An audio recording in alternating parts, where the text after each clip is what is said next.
Um, as we see, we have a list of folks who are joining us today, and some of the people that you will hear from. It's boots on the ground doing the work, doing the work to make sure that when it comes down to environmental justice conversation and environmental justice action work is actually getting done. We have Eric from Lancaster, PA. We appreciate you, Eric.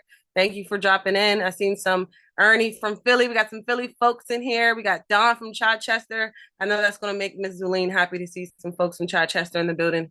That's going to be an extremely important conversation when it comes down to that Chichester, Chester, Pennsylvania, Marcus Hooks area. You definitely don't want to miss that. They will be a part of this conversation in the later half, but this is definitely something you want to jump in and make sure you listen to. And then we have Daryl from Allentown, PA, and Brooklyn, New York City. We appreciate you for joining us. We got Pat from Philly. We got another Philly resident in the building. All right, we're going to give up until about 6:05, and then we're going to jump right into it because we have a very tight schedule this evening. As you can see from all of the promotion to get you all here to be a part of this webinar, we have some amazing speakers that will be a part of this conversation. Shout out to Ms. Zulene. She's in the chat right now. She will be a part of this conversation as well, and that's really exciting to have. And then also just a shameless plug too, tomorrow is the Sustain PHL event here in Philadelphia. So I'm always showing love to Philadelphia organizations who's doing the work. So big shout out to Green Philly. So if you're in the area, make sure you shout out the Sustain PHL event. And I'm Maurice will be there tomorrow as well. And I feel like Miss Zulina will be there, who actually won an award last year at the Sustain PHL event in Philadelphia. So it's about 6:05. About to get started. We got Joanne and Pete from Upper Darby. We appreciate you joining us. We got Carter from Doylestown, PA. We appreciate you for joining us as well. All right. So thank you all again. I'm going to introduce myself and we're going to get right into today's webinar. Again, thank you all so much for joining us. We appreciate everyone who's in the chat. Keep the chat flowing. Keep your questions flowing, your ideas. Please continue to engage as we start this webinar. Thank you so much. But I want to properly introduce myself. My name is POC. I'm actually the host of Eco Word on WRD Word Radio, which is Philadelphia's only Black talk radio station here in the state of Pennsylvania. And on Eco Word, we talk about how, when it comes down to environmental justice, how that intersects in everything that has to do with everyday life with people, when it comes down to housing, when it comes down to food, when it comes down to neglect. This is a conversation that we have every Friday on Eco Word 96.1 WURD. So make sure you check that out. You can find more information at Word Radio as well. Oh, thank you for the flyer. Yes, every Friday from 10 to 11 a.m. And I'm extremely excited tonight and honored to be a part of this webinar. This webinar, again, is entitled Environmental Justice in Pennsylvania. This event is being hosted by Clean Air Council, Clean Water Action, Conservation Voters of Pennsylvania, and Eco Philly, in partnership with Marcus Hooks Areas a Neighborhood of Public Health and Chester's Residents Concerned for Quality Living, which I said, again, a jam-packed show.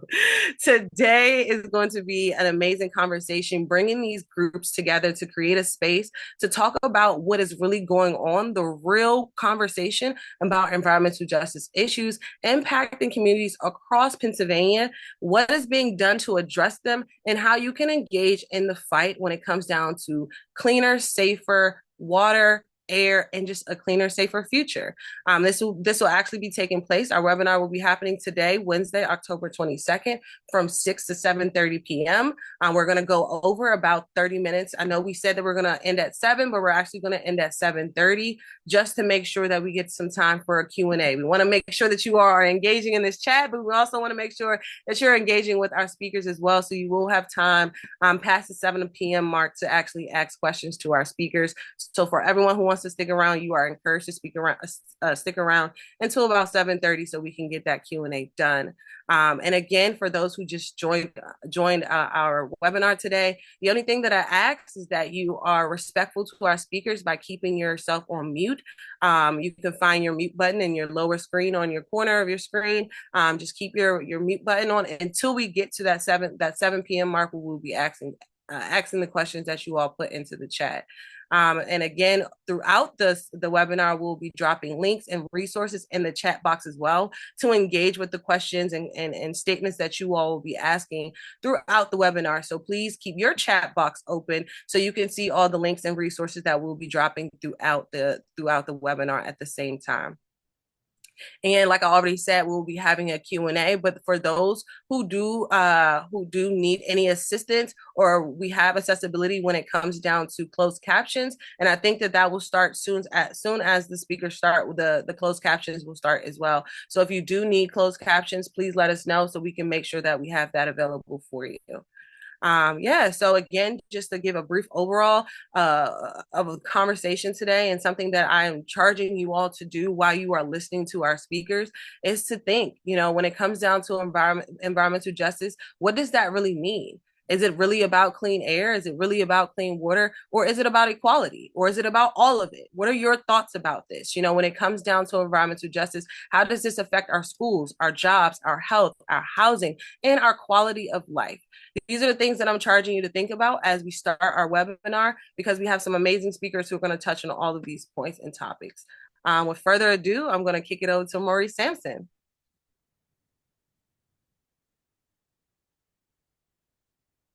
You're on mute, Maurice.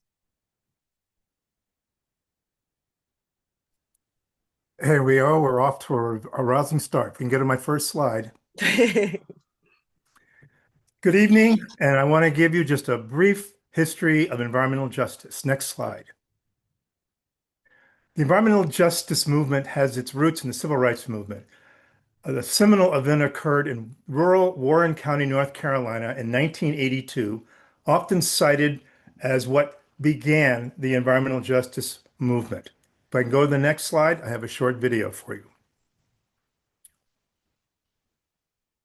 In a small, predominantly African-American community in eastern North Carolina called Warren County, African Americans and white activists joined together in protest in what's described as a merger of civil rights and environmentalism. The whole environmental justice movement as a movement really took off in Warren County, because this was a case study where people basically drew a line in the dirt and said no more. For nearly 4 years, the residents of Warren County have been protesting the state of North Carolina's plan to transport PCB-contaminated soil to a landfill in their community. When the trucks began to roll, angered residents decided they'd had enough, and in a nonviolent act of civil disobedience, they blocked the road. Here you had primarily a lot of African-American women and their children who literally laid down in the streets to block the trucks from dumping polychlorinated biphenyls, PCB, in a toxic waste landfill in their community. And here's an agricultural community where the aquifer level is very shallow near the surface, where most people have wells, get their drinking water from wells. And the thought that the state would pick this county of all of the 100 counties in North Carolina as a dumping site was just unthinkable. The Warren County incident triggered a whole series of investigations into the relationship between race and toxics. In 1983, the General Accounting Office examined the placement of off-site commercial hazardous waste landfills in 8 states in the Southeast. What they found was that 3 out of 4 were located in predominantly poor and African-American communities, in a region where African-Americans comprise only 20% of the population. Now, that's disproportionate impact. That is not a random distribution. In other words, you're only 20% of the population, but 3 out of 4 of the landfills. And that's the first government study that actually documented this particular pattern. In 1987, the United Church of Christ's Commission on Racial Justice issued its first report on toxic wastes and race in the U.S. The report's findings stirred up a big national debate about the relationship between where people live, the race of those communities, and the location of the toxic waste facilities. And what the 1987 report did was it verified, beyond a shadow of a doubt, that in terms of the location of toxic waste facilities, those are commercial, licensed, and those uncontrolled sites, those that are not licensed, you find an overwhelming and disproportionate amount of these facilities in African-American communities, in Latino American communities, and other people of color communities. The report concluded that 3 out of every 5 Hispanic and African Americans lived in areas with uncontrolled toxic waste sites. Reverend Ben Chavis, executive director of the commission at that time, coined this phenomenon, environmental racism. Environmental racism is racial discrimination in environmental policymaking. It is the deliberate targeting of racial and ethnic communities for environmental facilities, hazard facilities like toxic waste landfills, incinerators. It is also the disproportionate presence of point generation sources of toxins like petrochemical facilities. In 1992, the National Law Journal released the findings of its own investigation. One of the things that became really clear to us in our data was that polluters in white communities get higher penalties for violating the law than polluters in minority communities. And that is not the case if you compare high-income and low-income areas. Their penalties are virtually the same. The study also found that the government had taken longer to address hazards in Superfund sites located in minority communities and accepted less stringent cleanup plans. I think once people find out what the real dangers of environmental injustice are, and there are a lot of dangers, people will really get involved. Because we often say that the issue of environmental racism is an issue of life and death. It's just not an issue of some form of prejudice where somebody doesn't like you because of the color of your skin. This is an issue that will take your life away if you don't get involved. Next slide.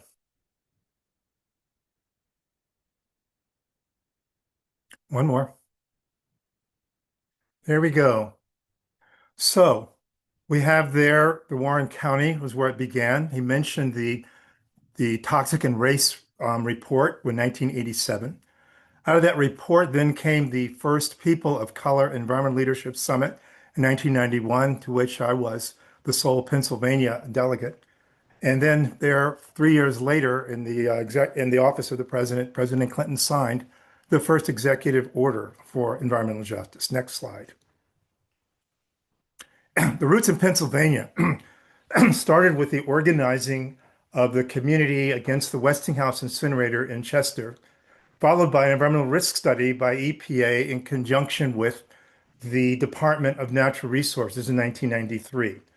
A marked event in Pennsylvania was the lawsuit filed by the Chester residents concerned for environmental quality in 1996, a suit that first coined in law the idea of cumulative impacts.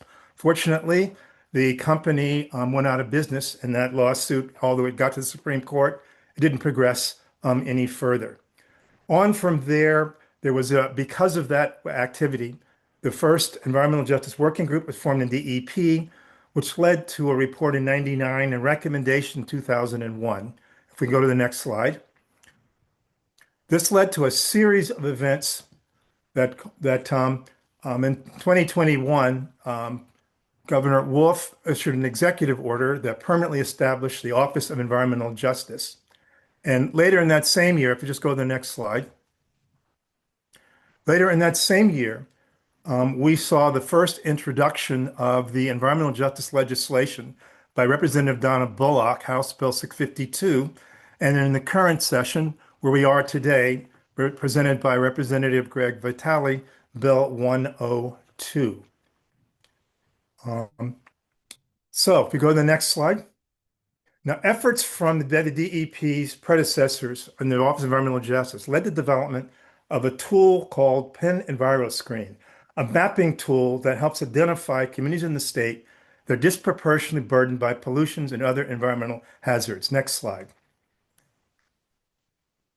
The model combines 32 environmental and health social indicators in order to, in the next slide, in order to create a score that identifies environmental justice areas. Any community, every community in the state is considered. Those communities that score above 80 become environmental justice areas. Now, if we go to the next slide, and we'll first click, there are 1,965 justice areas that have a score of greater than 80. Next click. 20%, 20%, 1 out of 5 of all Pennsylvanians live in environmental justice areas. Next click. Within the environmental justice areas, 40% of all of Philadelphia's Black and brown citizens live versus 12% of all of Pennsylvania's white citizens. Next click. One more. While Pennsylvania's Black and brown citizens are disproportionately represented, 53% of those people who live in environmental justice are white citizens. Next click. In Pennsylvania, environmental justice is not just a Black issue. It is everyone's issue and even more urgent if you live in a diverse community. Next slide. Now, with this map, the darker the color, the greater the burden. And this gives us a tool, if we go to the next slide, to look at, in this case, you could put in your own address, you could put in your own community, or you can put in legislative districts. Here in the eastern part of the state, we have District 123. If you'll click, you have pesticides as an issue. Click again. Traffic, click again. Landfill, click again. And coal mines. Go to the next slide. Here in the western part of the state, in Piney Township, 63rd District, put a click, please. We have traffic, next. Oil and gas wells, next. Hazardous waste facilities, next. Risk flood, next. And coal mines. If we go to the next slide, we have an area that's familiar to all of us here who've been involved, and that's what's in Chester. Now let's look at what happens in Chester. If you do a click, please. We have chemical plants, next. Airplanes, next. Railroads, next. Oil refineries, next. A solid waste facility, next. And traffic, and I think that's it. One more. How about a trash incinerator? Can't forget that. Okay, I think that ends my slides. If we go to the next slide. Thank you very much, and I'll pass this on to the next speaker. Thank you so much, Maurice. We appreciate you. The only thing you didn't do, Maurice, was introduce yourself. Can you take 30 seconds to properly introduce yourself one time? And here I am telling you to introduce yourself. My name is Maurice Sampson. I am the Eastern Pennsylvania Director for Clean Water Action. Thank you so very much. We appreciate you. Up next, we have Eco Philly. Hello, my name is Barbara Sheehan, and I'm a member of the Eco Philly leadership team. Next slide. And I wanted to talk about why I work in advocating for environmental justice. Actually, I volunteer for advocating for environmental justice. And it all comes down to this document, which is Laudato Si, that was put out by Pope Francis in 2015. Although it came out in 2015, I wasn't really aware of it until 2020 during the pandemic, when there were worldwide Zoom conferences to discuss the call that he gave us to care for creation, address climate change, and recognize the effects on the most vulnerable communities. We started organizing around Laudato Si in our parish. We created a Care for Creation ministry, and then we joined Eco Philly. So next slide, please. And thus we became part of the Laudato Si movement, which is a grassroots movement of Catholics and others who care about climate change. Next slide. So if you look at, this is a paragraph from the Laudato Si, which has 246 paragraphs. One of the things we did in the beginning was to read it together on Zoom, all paragraphs in our parish. But this gives you an idea of why we do what we do. He spoke about global inequality, that the deterioration of the environment and of society affects the most vulnerable people on the planet. We have to realize that a true ecological approach always becomes a social approach. It must integrate questions of justice in debates on the environment so as to hear both the cry of the earth and the cry of the poor, which kind of became a rallying cry of the Laudato Si movement, especially for those of us who want to engage in advocacy. Next slide. So Further, he, in addition to the Laudato Si 2015 and 2023, he added to it because he had some impatience about the lack of enough involvement in working on climate change, and especially among Catholics around the world. And he expressed that it was really, really urgent. He said, to express this bluntly, this is no longer a secondary or ideological question, but a drama that harms us all. The African bishop stated that climate change makes manifest a tragic and striking example of structural sin. Next slide. And then further, in his May 13th letter, 2023, during the season of creation, he told us there's three things we really need to do. We need to transform our hearts, transform our lifestyles, and transform the public policies ruling our societies. So this was a call to get involved in public policy as advocates. Next slide. So the first thing that we did was we looked into the local bill that had to do with environmental justice, and that was last year, previously 652, this year, recently it's HB 109. And this just met all our concerns of caring for the earth, and caring for the poor. Because it had to do with cumulative impact in environmental justice areas. So that led to our involvement, next slide, with Clean Water Action. And Maurice, who invited us to come to Harrisburg and do some lobbying for HB 109, previously 652, which we did in 2024 and in 2025. Next slide. We also called our legislators and did letter writing campaign, including writing letter to the editor. Next slide.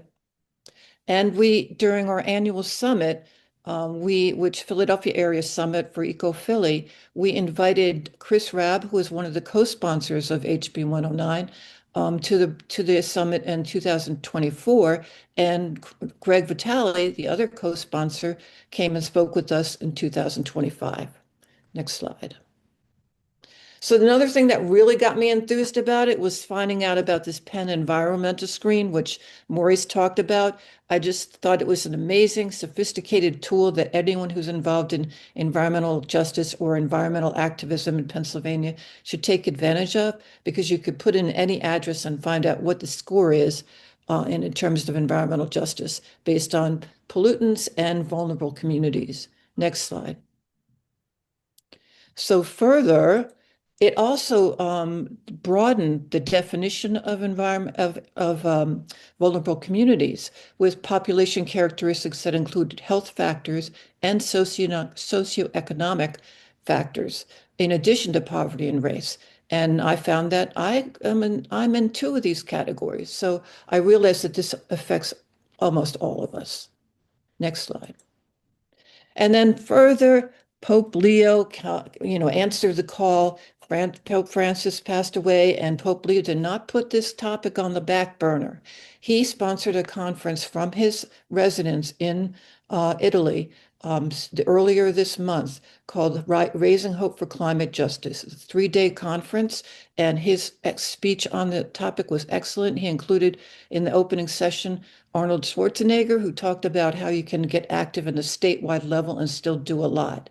And I want you to notice that big block of ice on the stage, that block was there for the whole 3 days. And so the participants watch it melt, which has obvious metaphor for what we're going through on the planet.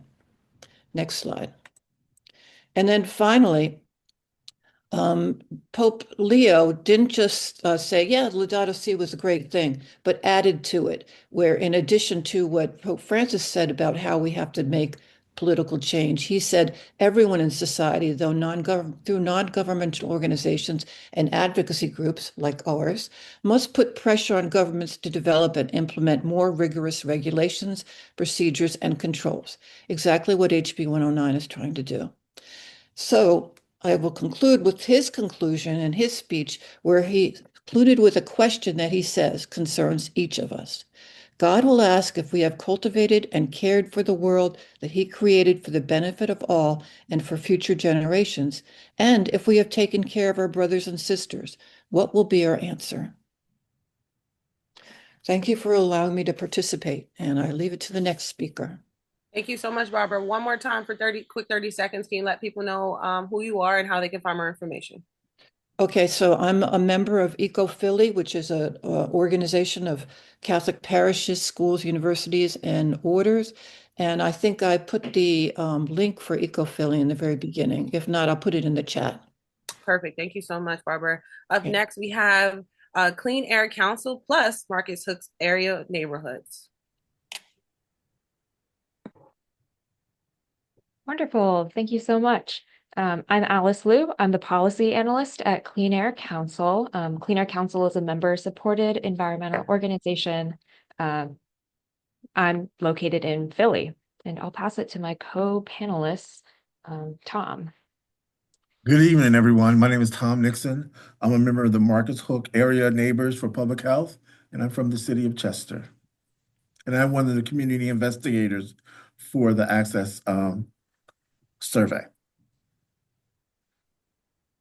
Okay, and hi, I'm Laura Snyder. I am on the leadership team with the Marcus Hook Area Neighbors for Public Health. I was a co-investigator along with Tom for the ASSESS study, which took us about 2.5 years working with Johns Hopkins University. Okay, and I'll give it back to Alice. Thanks. Thanks. Can we go to the next slide, please? Thank you. So the ASSESS study was a community-based participatory research study that Clean Air Council conducted in partnership with Marcus Hook Area Neighbors for Public Health, as well as Johns Hopkins University researchers and community co-investigators.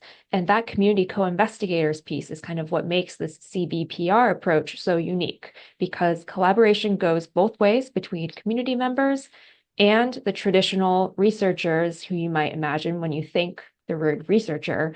And this approach also can produce relevant and actionable items because impacted community members are so involved in the research process.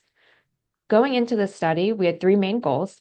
We wanted to be able to describe how residents experience cumulative impacts in their communities, whether that be from chemical stressors or non-chemical, like social stressors. We wanted to collect data on community stressors and needs, as well as strengths. And we also wanted to provide data back to residents, community leaders, and policymakers to better advocate for cumulative impacts and environmental justice. Let's go on to the next slide. So this study involved a survey portion, as well as a series of focus groups and interviews. So for the surveys, we received nearly 150 survey respondents, and these respondents represented folks from Trainer, from Marcus Hook, City of Chester, as well as other communities in that region. And I will say, because Laura and Tom were community co-investigators on this, please direct any questions you have about this study to them, because they were very heavily involved in this process. I'll pass it along to Tom. Next slide, please. Well, and this is a map of the geographical area that we looked at in terms of for our study. It goes up, starting with Eddystone and Tenacum, and it goes all the way down to Marcus Hook. So we're all along the Interstate 95 and also 291, the riverfront from Marcus Hook all the way almost up to the airport, and then along in the surrounding areas. You can see that the businesses that are saturated in our communities are very close together. The orange represents the incinerator, which is Covanto or Reworld. The purple represents petrochemical facilities that are in our area. You can see that there are few of those there. And then the black represents other industries. We have a soccer stadium, we have other polluters or corporations in the area. But it's a small saturated area of these organizations or these corporations, but it's also represented by how close proximity they are to residential areas. So that's the map that you're looking at. And you can see that it's a small area, but it's saturated with a lot of petrochemicals and other industries. Next slide, please. So one of the things in Southern Delaware County is it's that it's home to a lot of multiple community industrial facilities, from trash and sewer incinerators to petrochemical plants to refineries and other factories. And one of the things that we really wanted to emphasize in the study is that a lot of these things do not have permitting agencies are not looking at the chemical impact of all these industries in such a small little space. So we want to make sure that the map, think about the map and think about how these communities, our communities in Southeast Pennsylvania, are overburdened by frontline environmental justice communities. Most of these communities that are along the riverfront are Black and brown and marginalized communities or poor, low economic communities. So we want to make sure that you can see that that's why they're all saturated in this part of our county. There's multiple burdens, not only looking at chemical stressors, but we also looked at other things that are non-chemical stressors that impact the community, mainly financial insecurity, food insecurity, violence, and also crime. All these stresses, along with the chemical stresses, can have a negative impact on the community, particularly when you think about harmful cumulative burdens that have been studied or have never been really studied or haven't really been told about how their impacts those particular areas, particularly areas that are saturated with these types of industries and other community stressors. Next slide, please. Okay, thanks, Tom. I'm going to talk next about the 4 key findings of the assessed study. First one, residents of Southern Delaware County are overburdened by chemical and non-chemical stressors.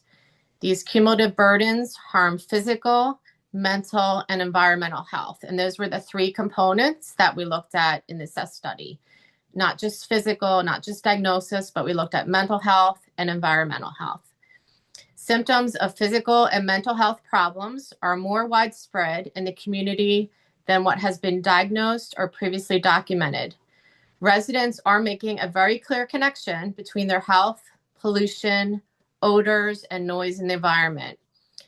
Children in Southern Delaware County are particularly vulnerable to the impacts of pollution, as well as the cumulative impacts of non-chemical stressors, which examples are economic insecurity, lack of affordable housing, food insecurity, violence, and crime. Many more children in Southern Delaware County experience symptoms, asthma symptoms of coughing, wheezing, than have the medical diagnosis of this.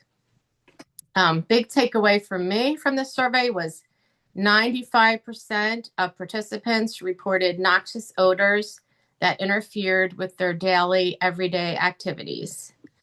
Next slide, please.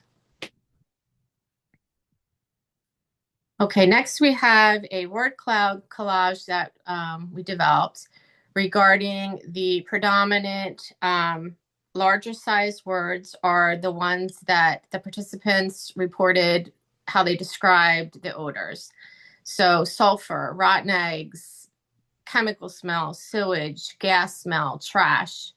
And again, 95% reported smelling odors that interfered in their everyday daily activities. A higher percentage of Black participants noticed odors more regularly than white, 97 versus 78%.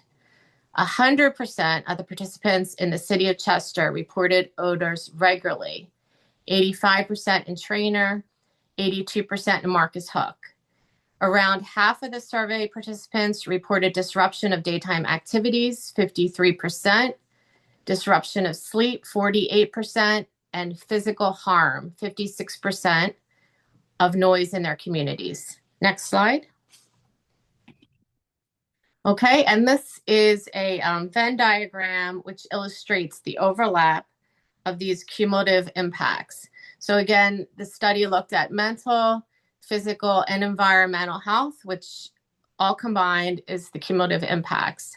So participants who face more challenges in their lives tended to have poorer health. Participants acknowledged the compounding burden of environmental, physical, and mental challenges. Residents want policymakers to prioritize factors that are harming their health. The overlap you can see in the middle, the largest percentage, pollution and chemical exposure, violence and crime, and food insecurity were the main overlapping factors. We also have the meager minimum wage increase, housing instability, limited financial resources, and poor neighborhood conditions are all the non-chemical stressors that were looked at in this study. Next slide, please. Okay, I'm going to pass this back to Tom. Okay. So key findings from our community strengths and assets is that the community had a strong sense of belonging. They felt that they felt supported by their neighbors. They wanted to make sure that they knew that everyone knows they have a strong sense of community. One of the things in terms of just a quote that we have from the community is that good people are born and raised here. So I'm proud of the community in which I come from and the people who really love and care about you in your neighborhoods. And one of the things that the people stay in the community because they love the area. They built their family are there, they built roots there, and they feel that this is the community that they want to live in. And so that's one of the things in terms of just a community strength and asset from the survey that we found that there's a strong sense of connection and belongingness in the community. Next slide. So I think we can safely say we don't want the study to end, the conclusion of the study. We want the study to be useful. We want it to be a tool for advocacy in the movement to get environmental and health impacts considered in a holistic way, right? We can't just look at facilities on their own. We can't look at social stressors on their own. Everything is compounding, everything is cumulative. So we encourage you, if this moved you, if this spoke to you, to join our campaign in support of cumulative impacts legislation in Pennsylvania. And we look forward to connecting in the Q&A portion.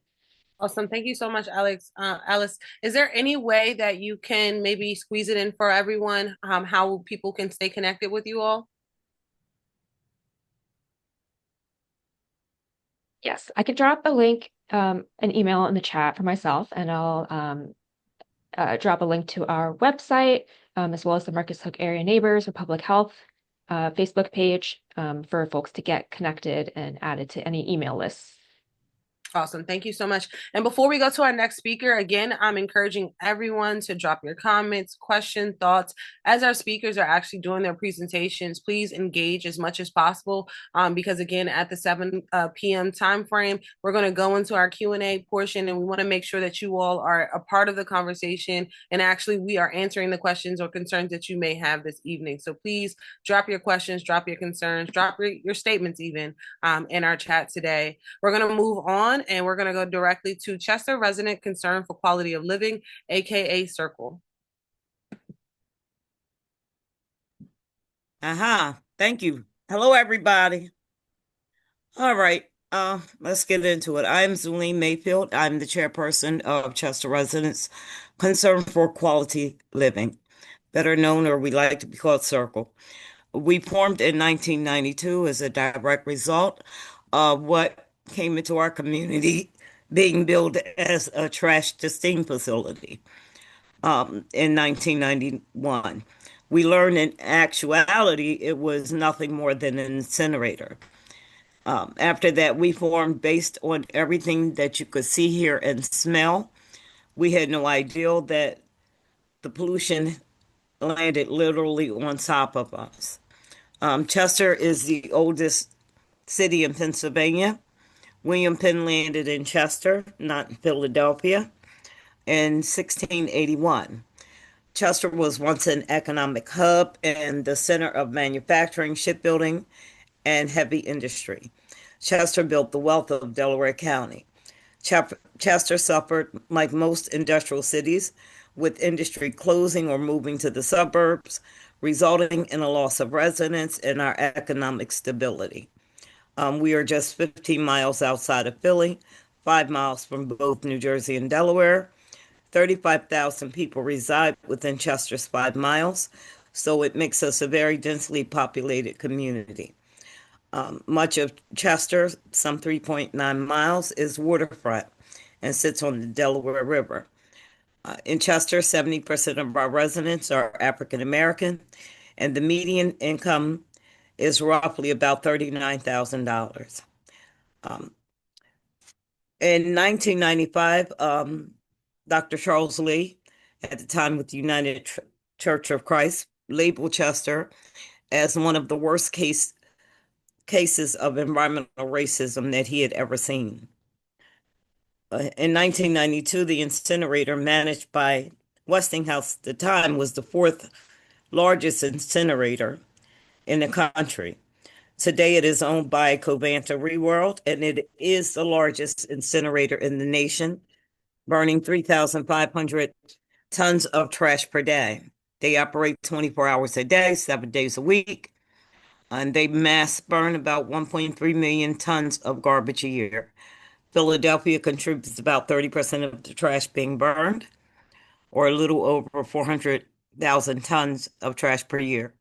Additionally, New York sends roughly about maybe 420 tons of trash to our city to be burned, and Chester contributes about 1.8% of the garbage that is sent. The New York trash is sent down by rail, then it is to Delaware, then it's loaded on trucks and trucked into our community, resulting in anywhere from 500 to 800 trucks per day. The Covanta Reworld incinerator leads as the number one polluter in Delaware County in nitrous oxides, carbon monoxide, mercury, number two in releases of lead, fine particulate matter 2.5, sulfur dioxide, cadmium, chromium, and arsenic, which are all well-known carcinogens. VOC compounds are all contributors to climate destruction. But we know the human destruction. Over 27% of our children have asthma. We have high incidences of infant mortality and low birth weight baby. The cancer rates are higher than the national average. Liver and bile cancer is 91% higher than the national average. Laryngeal, 84% higher. Hodgkin's lymphoma, 78% higher. Pancreatic cancer, 50% higher. All higher than the national average. Recently, Circle lost a member, Joshua Shockley. He was 38 years old from a rare form of cancer. The first day of his chemo treatment was the day that his son was born. His son was 5 months old, and he died. He's gone forever. Covanta Reworld is an outdated facility in terms of its pollution control technology. It was built over 33 years ago. It lacks modern pollution control technology. They say that they operate within its permit limits. We say they are grandfathered in and will not be able to meet today's clean air standards. Delaware and Philadelphia counties we are in what is called a non-attainment area, meaning that our air quality is consistently unhealthy to breathe. In 2024, the American Lung Association issued its State of the Air report and gave Delco a failing grade for annual particulate pollution. Environmental exposures, particulate matter 2.5, toxic air emissions, and diesel particulate matter. Chester also falls within the 90 percentile for ozone, meaning it is in the top 10% in the state for ground level ozone exposure, which are known to cause respiratory distress among other health problems.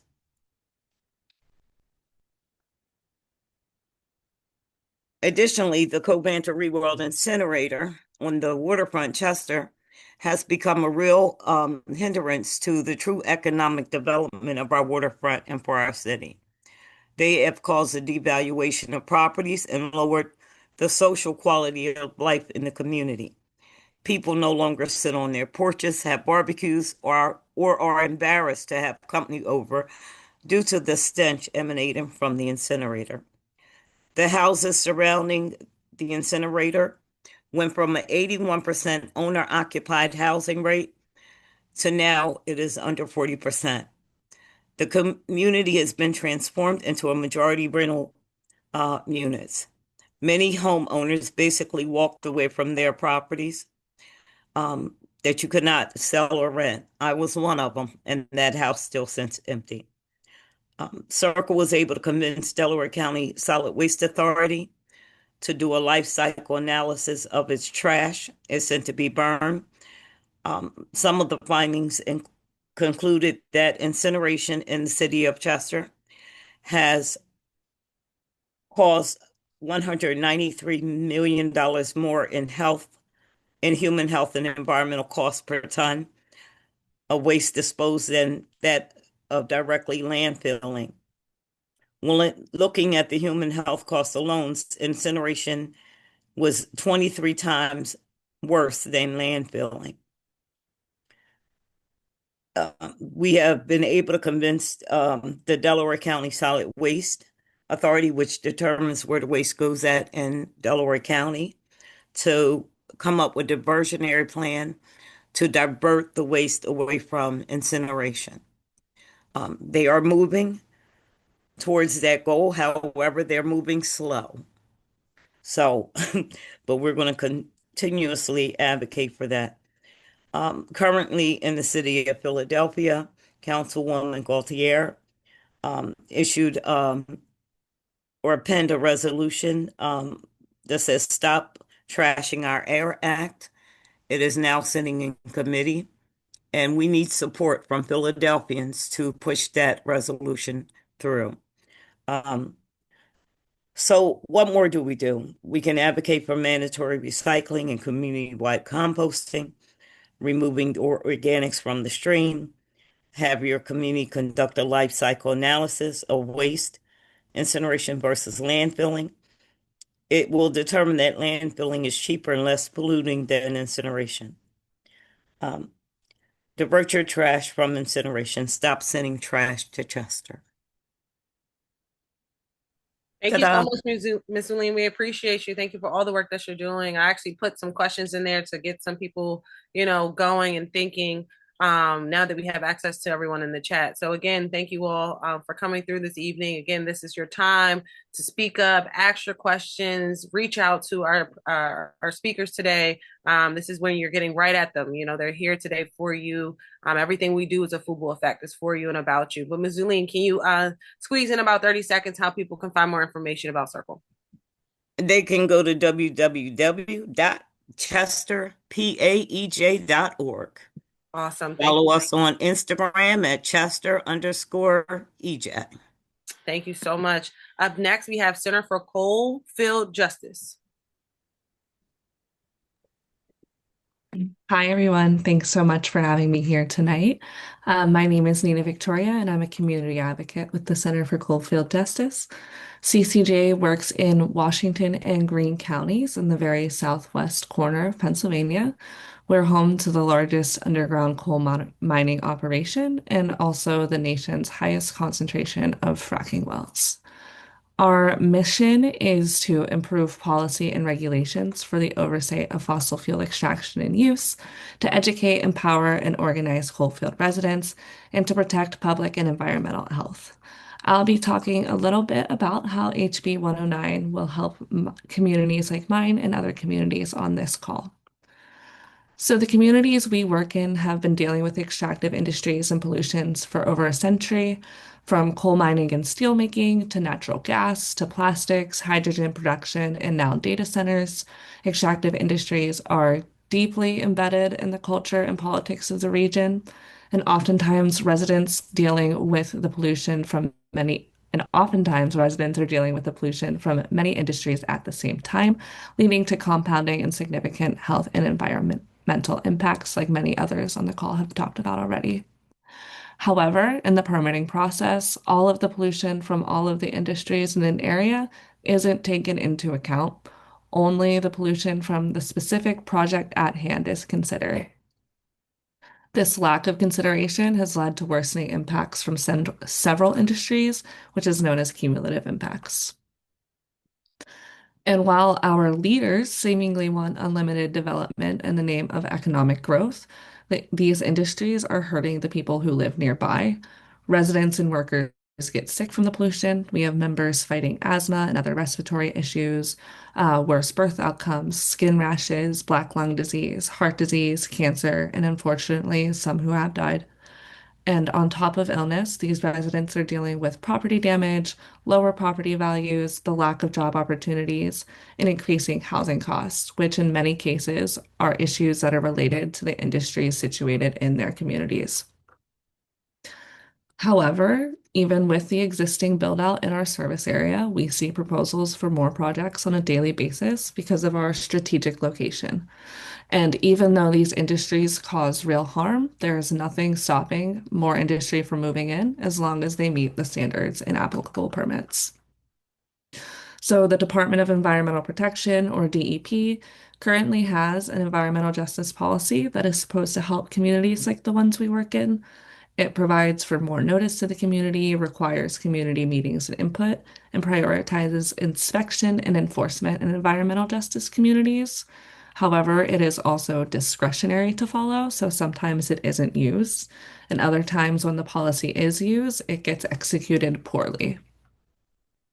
For example, in one of the communities, well, a couple of the communities we work in, Bolger and Smith, both of which are identified as being in the 99th percentile on Penn EnviroScreen as some of the most environmentally burdened communities in the state. There are two large natural gas plants currently undergoing major expansions. Yet, despite the clear environmental justice implications, DEP failed to ensure meeting public participation. Instead, they held a instead of holding a separate public informational meeting to explain the projects and their potential impacts in plain language, DEP combined that meeting with the formal public hearing. This approach effectively deprived community members of the opportunity to fully understand the proposed developments, make informed opinions, and prepare substantive comments. As a result, the DEP received fewer, less detailed, and less impactful public comments, silencing critical local perspectives. The residents of these communities are the true experts on their lived experience and bear the greatest risk from industrial expansion. Their voices should guide decisions about projects directly affecting their health, safety, and quality of life. However, the current process undermines that principle, leaving environmental justice communities without genuine influence, despite the existence of an environmental justice policy that promises otherwise. Additionally, no matter how dangerous the infrastructure is nearby or how many comments in opposition are submitted, the DEP will approve a project application if the permit conditions have been met. This is because they do not have any discretion to deny permits, and the department is required to approve them as long as they are not deficient in their application and their project won't exceed emission or other permit standards.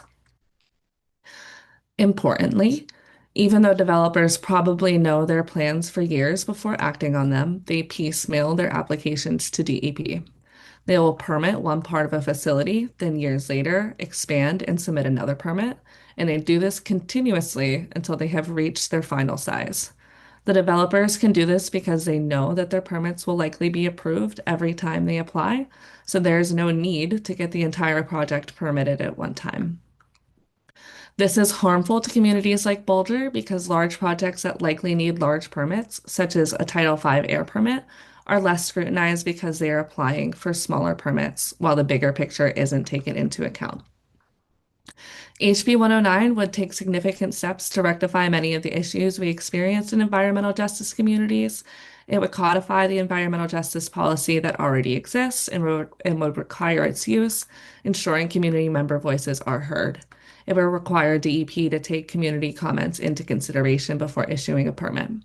However, while public input is necessary and essential, without the authority to deny a permit in an overburdened community that doesn't support the project, public input doesn't have much effect. HB 109 corrects this and also gives DEP the authority to deny permits based on the cumulative impacts in an area.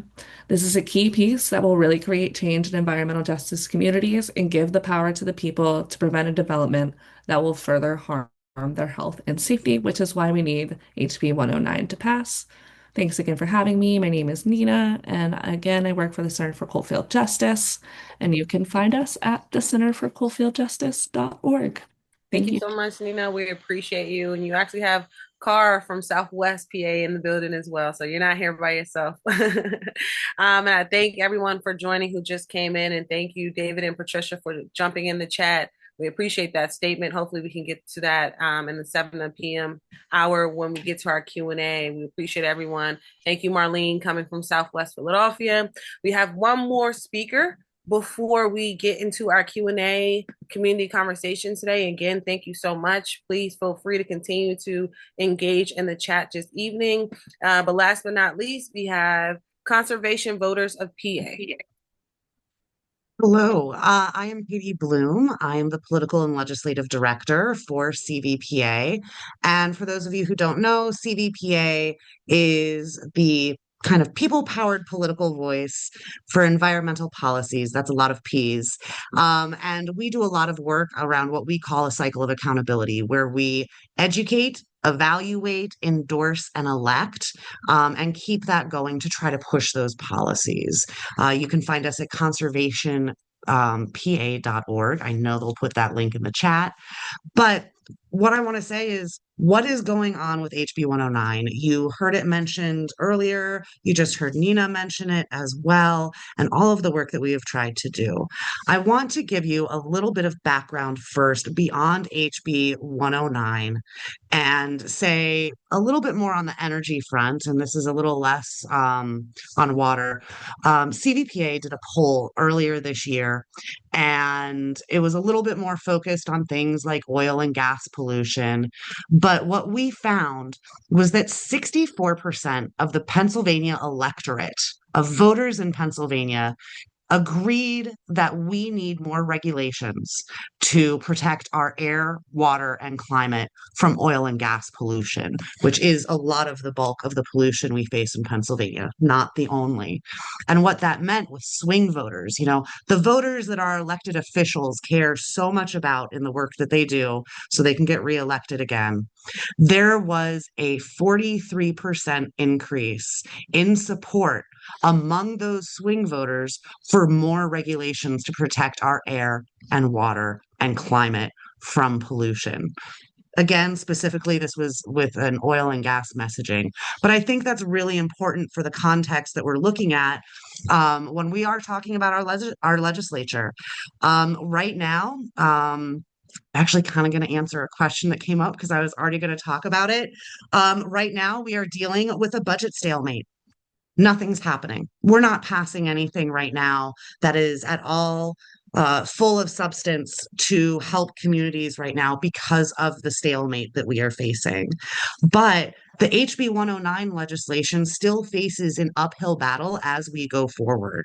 Our legislators, even our friends, have a hard time connecting how critical HB 109 is for job creation, to clean up polluted sites, as we maybe they're denied for their expansion permits, to invest in clean energy and renewable things. Those are job creators that can be investments for our air and water, improved stormwater, improved sewer systems and water systems, just to begin with, because there are so many things that make an environmental justice community based on the map that all of you saw earlier. And there is a critical importance across the state, as you heard Maurice talk about. There are a lot of communities that are impacted by pollution. And some of what we face, aside from legislators not necessarily being able to connect all of these dots with the healthy air and water, they think a lot about economic impacts, right? They think about, how do we show them that, cleaning up communities or attracting a different kind of business, preferably, could also help our economy. That's a lot of the conversations that legislators are having, but also on affordability, which is lifting up some of the stuff that we just heard from Clean Air Council on health, looking at health costs. Our costs are going up across the board, not just our electric bills, but also our healthcare costs. They're going to potentially go up more, even if we don't get a state budget soon. As we know from the feds, Medicaid is going to be in trouble really soon. And the state also helps with the distribution of those payments. And there are people who live in polluted communities who need that. One of the big things that we all need to do, everyone on this call, your friends, tell your family, is reach out to our legislators. And I know our folks who are helping us with the webinar tonight are going to be dropping in some links. Thank you, Natalie. But we really need those contacts. Emails and phone calls. If Clean Water Action or anyone else is having a lobby day in Harrisburg, sign up for it.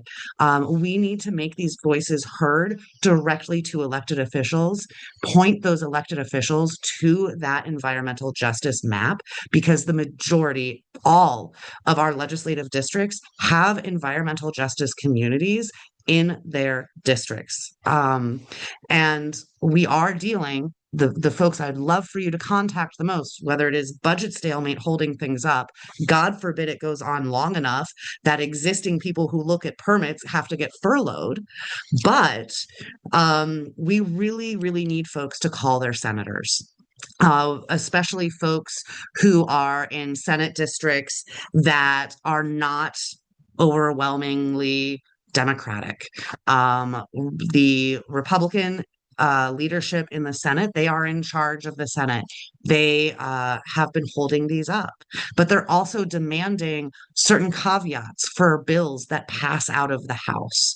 So that is one area of advocacy. And the second area of advocacy is call your House members to and tell them this is important to you and why it's important to your community. Because until our legislators can truly understand some of those personal stories, and I don't just mean one legislator who's driving a piece of legislation, but all of them and how this impacts the entire state, this legislation is not going to move forward. So call your local reps and also call some senators. And that is how we can move forward. And it's going to take some time. It might take another election cycle. We might have to reintroduce this again. But we are making our way forward, and we really need all of you to share your stories. Thank you so much. Please squeeze in a little 30 seconds of how people can find more information. Yep, conservationpa.org is our website. Thanks. Awesome. Thank you so much. Thank you to all of our presenters. That actually concludes our presenters for the evening. We appreciate you all for sharing your expertise, sharing your work. Thank you for the work, first and foremost, that you all are doing. It is very valuable, and everyone here on this call, I'm sure, appreciates it. That's why we showed up this evening. So we're going to get into our Q&A. This is the fun part, people. This is when we are answering the questions that you are asking directly. So I'm going to start with the first question that says, do we know, and I'm guessing that these questions are open to everyone on the panel or who did a presentation today. And if you are in the chat as well, you can also engage by responding to the questions in the chat as well. So the question says, do we know if any of the people who work at all of the polluting industries in ASSESS study actually also live in the same area? And this could be something for Alice, Tom, or Laura. I can kick us off with the response to this, but Laura and Tom, please feel free to jump in whenever. I don't have a definitive answer as to whether survey respondents included in the ASSESS study actually work in these polluting industries. If I had to take a guess, I would say possibly, right? Like if you are living in a community or working somewhere, you're probably likely to be living there. But I think the main issue here is too, with these polluting facilities, they're owned by large corporations. And I could probably say fairly confidently that, you know, the heads and executives of these large corporations are not living in the impacted areas. Okay, I'll answer a portion of that.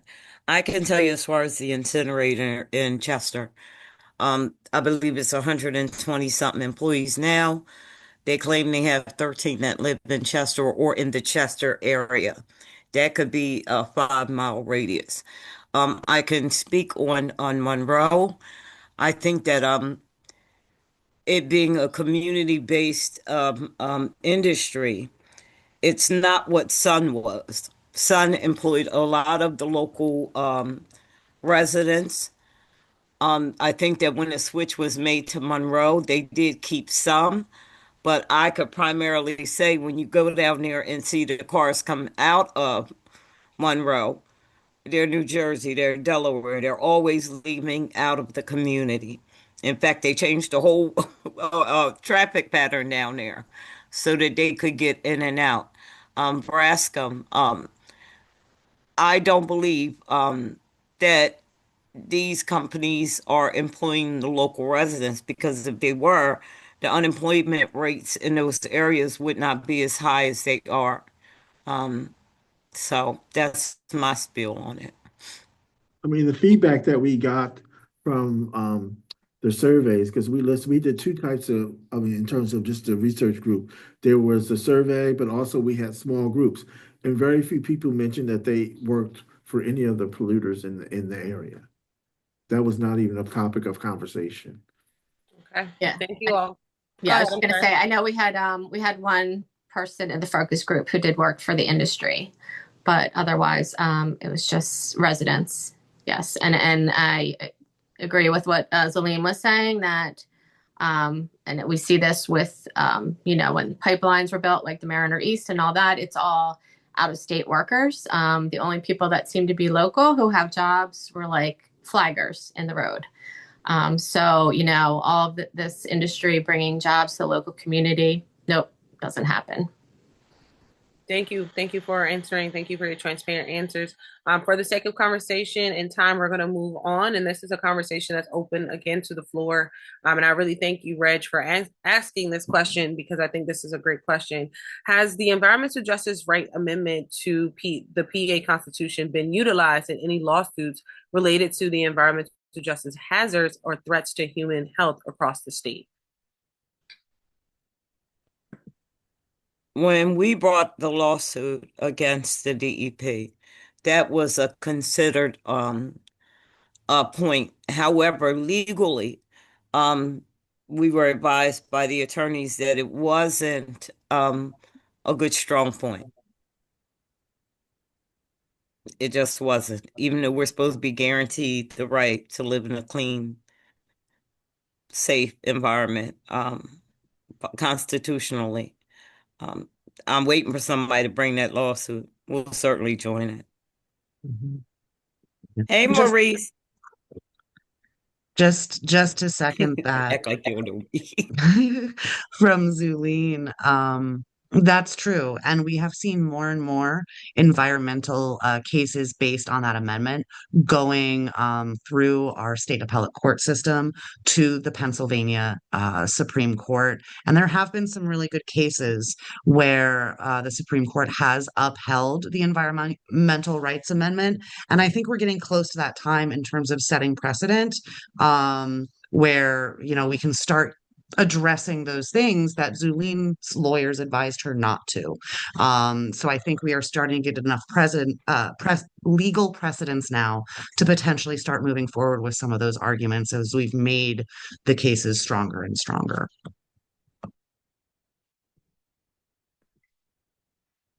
Maurice, did you want to touch on that at any point before we move on? Okay. All right. So I'm going to get to the next question, and I appreciate you, David and Patrice or Patricia. I'm sorry if I said that wrong. The question is a great question, and this is something we talk about on EcoWord all the time because it's really a bit concerning right now in our state of Pennsylvania. How will the desire to build out AI centers, I'm sorry, he's still typing the question, like the one in Plymouth Township, I'm sorry, potentially, okay, I'm going to wait till he finishes the question. I'm sorry. All right, thank you. All right, so he has the question up. How will the desire to build out AI data centers like the one in Plymouth Township potentially impact environmental justice community? Is HB 502 a potential solution along with HB 109? And this is open to the floor as well.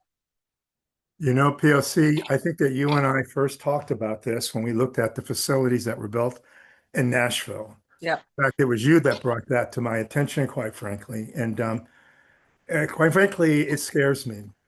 I mean, in Nashville, they built those facilities without talking to anybody, without any permits. It's in Memphis. It's in I'm Memphis. sorry, Memphis, in Yeah. Memphis. But they built that facility without talking to anybody, without any kind of permits. And when they turned it on, people could not breathe. They put together a series of natural gas powered facilities, small ones, in series, in order to produce all the power they need. They built it quickly. This was a Elon Musk operation. And I fear what that could be to happen here. When I look at Plymouth and talking about taking water to the Delaware, the amount of water that these need makes me wonder what happens when we have droughts. And we already have the salt water line coming up the Delaware River. You know, what is that going to mean? And if one municipality does it, you're going to see those being built up and down the coast. I think that, And I'm afraid, Maurice, because there are a lot of warehouses that are, I mean, huge, huge warehouses that are being cropped up with no explanation as to what they are for. right. And, everybody, is being affected by that. They are already boosting our electrical rates and gas rates in anticipation of these AI centers, and our water rates are going to go up. And those are all quality of life things. If you can't afford to heat yourself or feed yourself or drink, and they are just sucking the energy up out of everything, and nobody can tell you what the end use is for these things. Yeah. So it's We need to pay scary. attention. We need to pay attention to this. Yeah. Absolutely. Yeah. Absolutely. Right now, I believe it's a money grab. They're throwing tons, all of the money they were going to throw at hydrogen. I think they've diverted to over to AI centers. And you're talking about billions of dollars. Mhm. Eddie? Without hydrogen, where's the fracked gas market? And there's a way there for our polluters to do it. I do want to lift up, there are a slew of good and bad pieces of data center legislation right now. There's some really good ones in the House. Co-sponsor memos have been put out kind of as a package to address a lot of different issues that Maurice and Zulene just described, whether it's water consumption, things like that. So I want to lift that up. But where HB 109 comes into play is if that also gets enacted, that layers in on top of the protections that some of the members of the House are trying to do with data centers right now. And it's just an additional layer of protection from some of that legislation to add HB 109 to that to even further protect communities. Yeah, but Maybe we also have to defeat 520. Okay? that's They what I was have a about to bill say. out now, House Bill 520, that would snatch away local zoning rights. You would have a panel, of course, picked by the industry that will greenlight everything. And our local municipalities will have no recourse. They won't have a dog in that fight. You'll have a seven member or 17, whoever they are, panel decide what's going to go in your local area. Thank So you. that thing has to be defeated. Yeah. I want to read some comments really quickly before we get into our next question, and maybe this can actually help expand on some of the topics that you all just spoke on. Shout out to Susan. Susan said, speaking of PA Supreme Court, please vote to retain the court justice, as the court may move to the right if conservatives are elected. Next, we go on. Shout out to David and Patricia. Again, they're really engaging tonight. We appreciate that. And said HB 502, not 520. I'm not that. I guess that was a help right there. We appreciate that. And then Chris said HB 109 is essentially and is essential. I'm sorry, and HB 502 needs to go away. Any thoughts on that? Well, thank you, David, for auto-correcting me. He does it all the time. Thank you. Yeah, I can just speak to that. a little bit too. It is the HB 502, and just like Celine was saying, that would take all local control away. So who knows our zoning best, and who knows our comprehensive plans are our elected officials and the residents in the area. And to take that power away from local people and to give it to the state seems very unconstitutional to me. So we need to defeat HB 502. Yes, and Susan went on to say a new natural gas plant and data center is being built in Indiana County. People here are very concerned about the air quality in the watersheds. There doesn't seem to be any way to stop it or to demand frontline monitoring or to compel developers to aside the community benefit agreement. Any thoughts on that when it comes down to community benefit agreements? Listen, all of the lies are the same.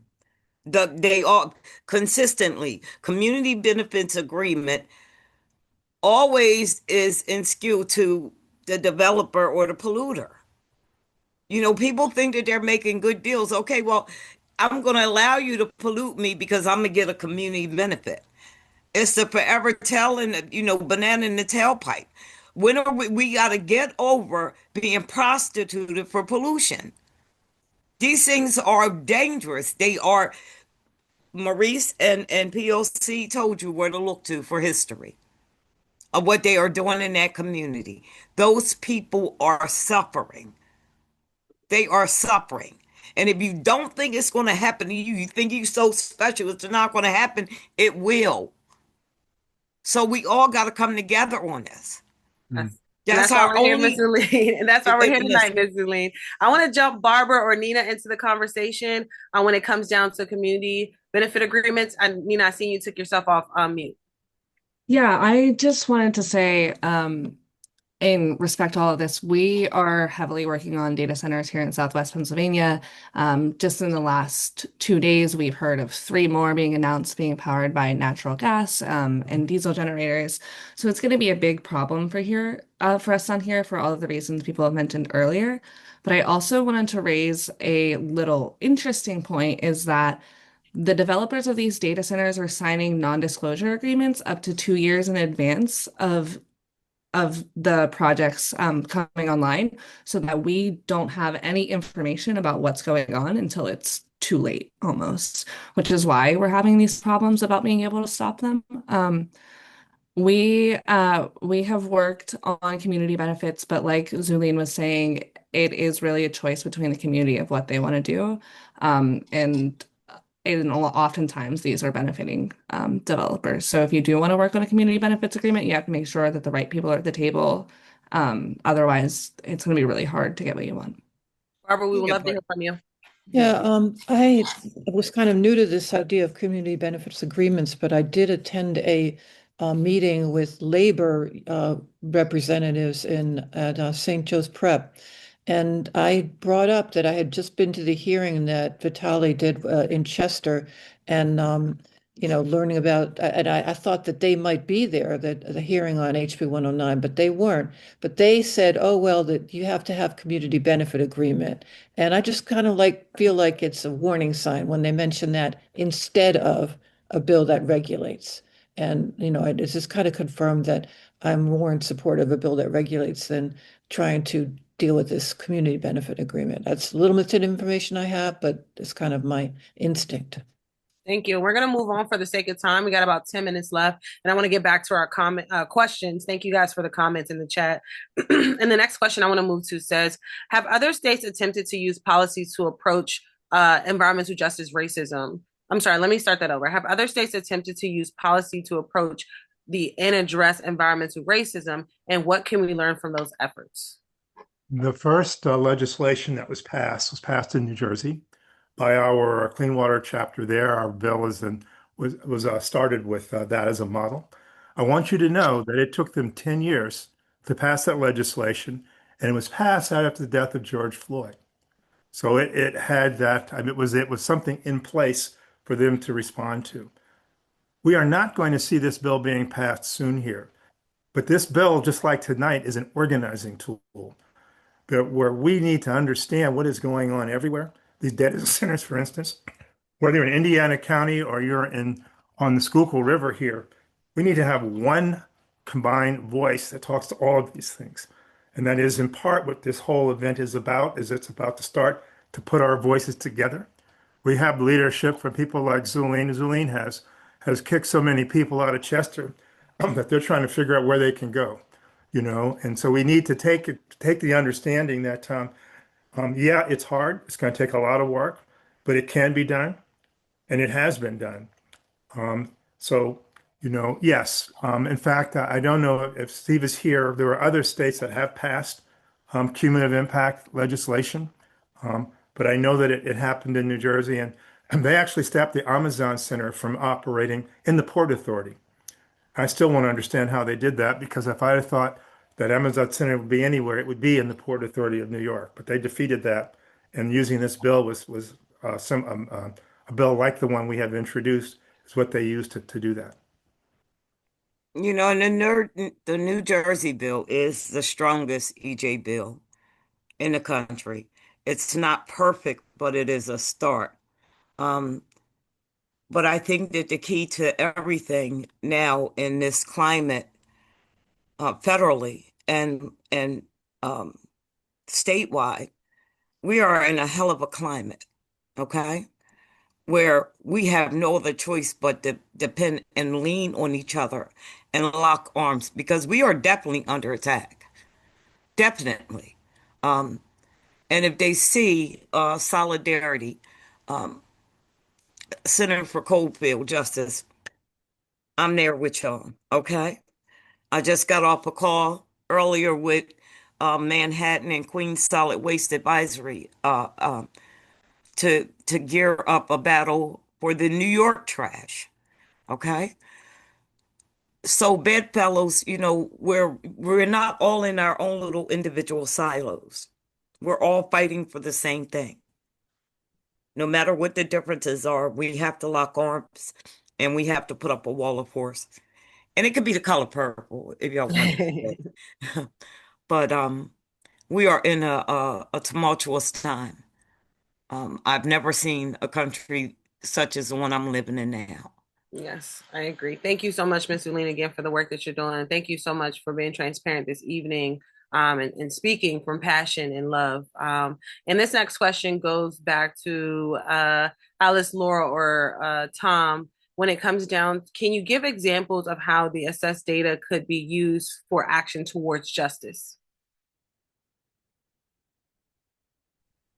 I can speak a little about that. That is our campaign now that we're working with to get this HB 109 passed. And we have exciting news that the Senate just offered a companion bill as well.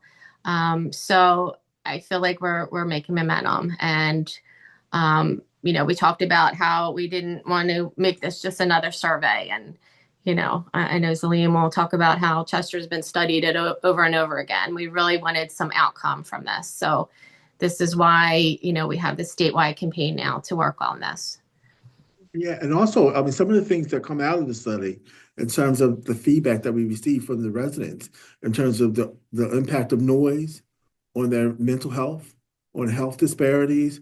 We have Dr. Lauren, who's working on cancer, the impact of cancer and other health disparities on the area because there's so many stressors out there. So we can fight for, you know, equal, you know, in terms of healthcare. We don't have a hospital anymore. These are even more ammunition in terms of why we need to come together, as Lene said, in terms of fighting for our communities, because nobody's going to come save us but us. Thank you. Thank you. I'm just moving right along because we got 5 minutes left and I want to make sure we get as much community conversation in as possible. Nina, this goes back to a statement that you made. It says, thank you, Kim, for your question. It says, Nina referred to natural gas and diesel powered data centers being built. Is there any point in trying to push for green data centers as pollution control measures? And Kate, we see you as well. Yes. So right now there is a bill in the House. These are going to change, right? Like they just got introduced and the legislative process gets messy. But right now there is one bill that is hoping to require at least 25% renewable energy for data centers. One of the problems with data centers right now, and I do want to differentiate between an AI data center and a regular data center. Both are coming. AI has like a lot of other power, but we're on a Zoom, we use our phone. There's still going to be data centers. So requiring renewables there and coming up with ways to make those centers energy efficient as well. There's a great co-sponsor memo out about that, to do whatever we can to minimize dirty energy usage with data centers. AI data centers, a little bit of a different thing, technically, but this would cover anything under the data center thing, because our prices are going up. We have a grid operator that doesn't know how to regulate this stuff. So there is legislation. It's not perfect. The legislative process is going to get messy, but we're going to keep working on it, and we're really hopeful. Nina, quickly, did you want to say anything?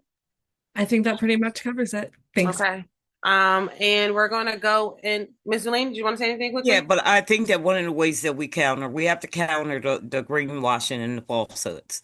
People automatically see these huge things and oh my God, we're going to have a ton of jobs.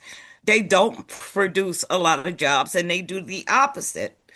They're going to put people out of work. So we have to talk about the economics of it all the way around, because people understand things in the first person.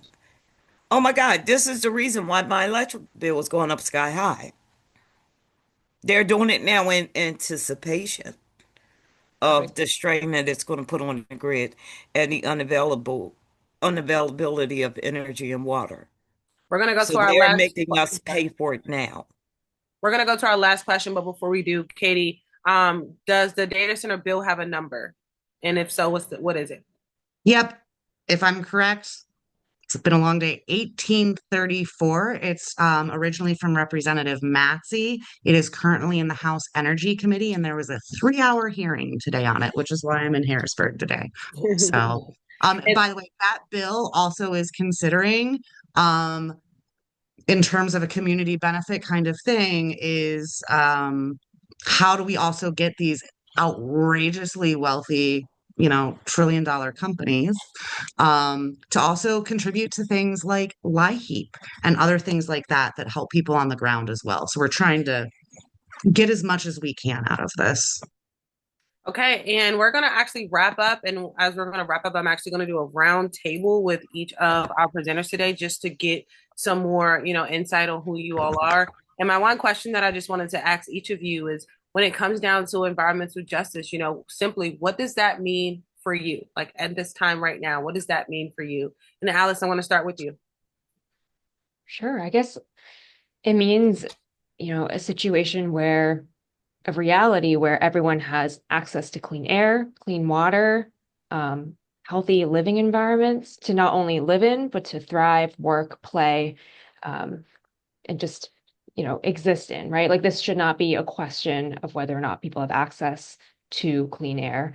And I think it also involves doing the reparative work needed to address longstanding histories of disinvestment, of targeted pollution, right? Like this has to be there's a lot of work that needs to go into this, but I think it's something that we can get to.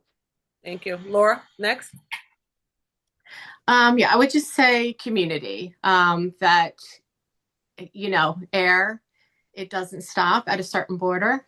Everybody's affected. Environmental justice, outside environmental justice areas, everybody needs to be conscious of environmental justice area, what's going on, because we all breathe the same air. We all, have the same water. So it's everybody's problem, and everybody has to wake up and work together and have a sense of community. Thank you. Maurice? To put it in real simple terms, HB 109 is the Save the People bill. We've had Save the Whales, we've had Save the Trees. This one is about Save the People. And that's what it's about. And I want to encourage everyone, go on EnviroScreen, put in your address, find out what the environment is like where you live in your neighborhood. And I see that we just had a posting from someone from the Office of Environmental Justice there.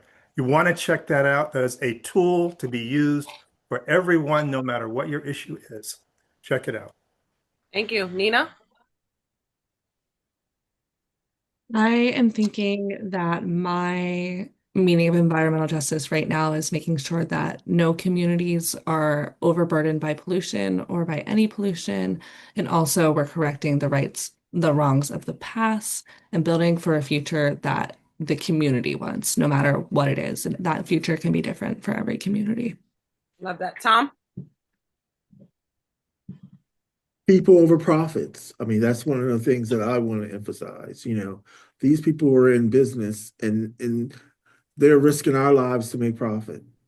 And our communities mean more to us than that. And we're more than just a percentage or a hyphen on a piece of paper. Thank you, Tom. Katie? Tom actually took the words right out of my mouth. One of our taglines is people over polluters. But yeah, that's really what it is, and the communities. And I also want to add the word collaboration, to be able to continue the work that we have all done, and especially looking at Zulene and Maurice on this and their long history in the movement, to continue that work. Thank you. Barbara? Well, I think it's the environmental justice is a holistic issue. It affects everyone, and especially the most vulnerable communities, but in a sense, we are all vulnerable. And that HB 109 is one way we can directly address it and feel like we're doing something. There's so many different directions we could go, but that's something we can choose right now. Thank you. And Ms. Zulene? I was sitting here thinking about the question, and John Legend's song just is ringing in my head. Imagine all those people. Imagine if everybody realized that what is created in what is called these environmental genocidal zones. That's what I'm calling them now. Um, Imagine if everybody understood that what the harms that are put on one community, it just filters out. It filters out. It filters out to everybody. The rich neighborhoods, the not so rich neighborhoods, the minorities, the not minority neighborhoods. Chester borders one of the fourth most wealthiest little boroughs in Pennsylvania. And they share a border with us, and they share the pollution with us. So imagine if everybody had that realization that what you allow to happen to another person, you do also to yourself. And you breathe in it, and your children playing in it, and you're frolicking through your grass covered with particulate matter or lead or mercury. So we all got a lung in this fight. We all got a lung in this fight. Yes, and that's why I wanted to end today's webinar asking each panelist and you all that question, because when it comes down to today's webinar, again, the webinar was called Environmental Justice in Pennsylvania, and these are some amazing leaders in Pennsylvania right now in the front of the fight, making sure that they're doing the work for you and about you. So again, thank you all for joining in on today's conversation. I want to give a big shout out again to Clean Air Council, Clean Water Action, Conservative Voters of Pennsylvania, Eco Philly, Marcus Hook's area, a neighbor of public health, and Circle, Chester residents concerned for quality of living. Thank you all for making this conversation today happen. Thank you for showing up for yourselves and for your communities, and of course, the state of Pennsylvania. We appreciate you all. Have a great night and look forward to the next one. Sign up for all of these amazing email lists, newsletters, so you can stay connected as many ways possible. Again, please copy all the links and resources from today's chat to make sure that you have what you need to continue the fight. Thank you so much. Take care and good evening. Good night. Good evening. Good night, everyone.